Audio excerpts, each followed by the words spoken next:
A return to Middle-earth that was worth the wait.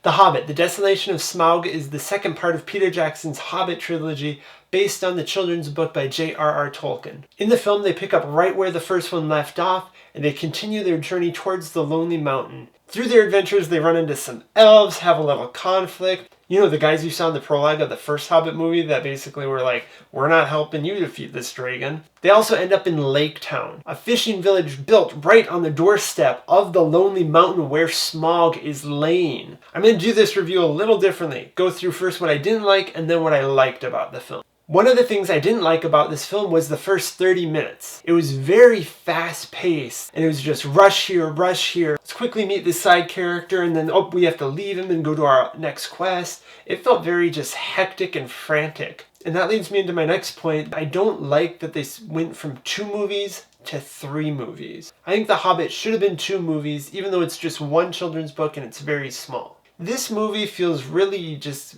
awkwardly paced at times.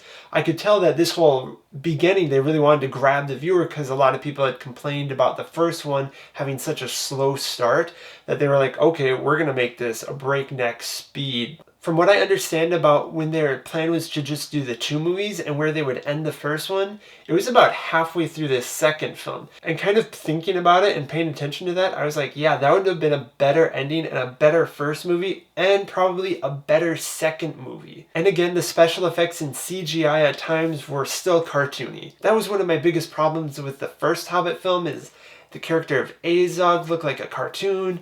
And so much of the CGI just looked so unrealistic, which was a big disappointment given that The Lord of the Rings had some of the best CGI to this day. In the film, there's this moment that's almost like a pseudo-love story / curiosity thing. I didn't like how they structured it. I'm okay with them having it in there, but I think it should have been done better.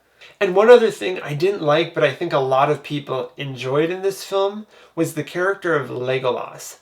Now, don't get me wrong, I don't mind having him in this movie. I think it's appropriate since his father is the one that runs into the dwarves. It's like, where would Legolas be? So I like that they included him, but he had so much of his classic Legolas action that it seemed really over the top and grandiose, too much. In The Lord of the Rings, he would have those moments, maybe like 1 or 2 per movie, using a shield like a skateboard to slide down the stairs or jumping on a horse in a very unrealistic type manner. That was okay. Those moments were very few and they were special that way. In this movie, he's basically a video game character on God mode. He can't be stopped. He's just laying waste to everything. It's cool looking. I think if they would have pulled it back and had him do more standard fighting, those moments when he goes over the tops would have been that much more epic. On the things I did like, the acting again.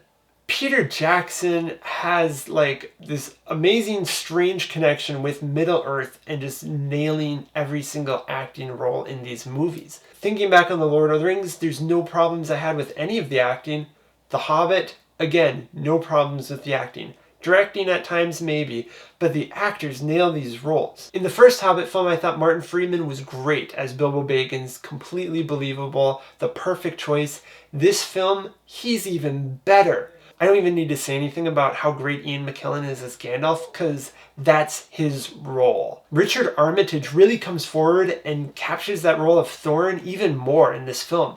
As they approach the Lonely Mountain, you see the conflicted nature of Thorin, wanting his kingdom, protecting his people. The new addition to the film was Tauriel. They wrote her into the story to give The Hobbit a female presence. Because if you read the book, I don't even know if there's more than like 1 or 2 girls mentioned in the entire story. So it was good to have that female energy in this film. She's played by Evangeline Lilly, who's most notable from the TV show Lost, where she was awesome in Lost. And here, I really liked her character. I thought she was a really great addition. Evangeline Lilly nails it. She's an elf. Now we're getting down to 2 of the roles that really made the movie for me. Lee Pace as Thranduil. He brings that solemn, Middle-earthy, elvish feeling, similar to Galadriel's character in The Lord of the Rings, bringing that kind of gravitas and that weight, a depth to the movies. He really brings that, and I really liked the moments when he was on screen. But my favorite addition to this movie was Bard. He's played by Luke Evans. His character really is like the people's man, the people's champion of Lake Town. He'll kind of go against the system, help out those in need. When you learn about his ancestry, and how his ancestors have really tarnished his family line, you see why he's so passionate and why he stands for the things he does today. I have to mention Mr. Benedict Cumberbatch voicing Smaug. I was pretty excited when I heard that Benedict Cumberbatch was going to be in Lord of the Rings along with his Sherlock co-star Martin Freeman. And then I heard he was voicing Smaug, and I was like, this could be really cool. He brings this elegance, this charm, this conniving intellectual side to the dragon through the voice. It's really amazing what he's able to do. Since Jurassic Park, I haven't seen a dinosaur-like creature look as real on screen as Smaug did. He was phenomenal. I was very concerned about how he would look. I saw the first trailer that they showed him in and some of the images, and I was like, how are you going to make that creature look like he's actually talking and make it believable within the world of Middle-earth? But they do. It's amazing how much work was put into this dragon. It's the best dragon I've ever seen on film, and one of the best animated creatures I've ever seen on film. It's fantastic. It's worth seeing the movie just for the moments that you see Smaug. The movie really picked up for me when the characters got to the Elf Kingdom in Mirkwood.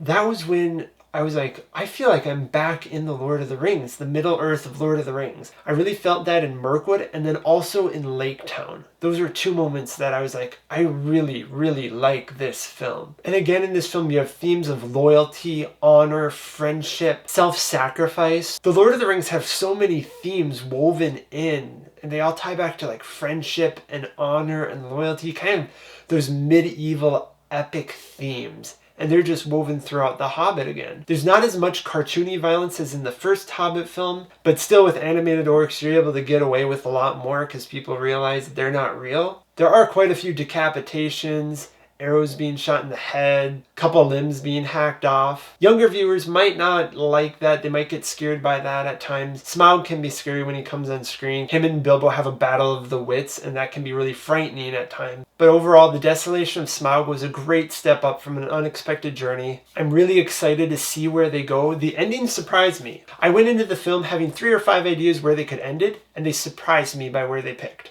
Overall, one of my favorite films of the year. I give The Hobbit, The Desolation of Smaug an 8 out of 10.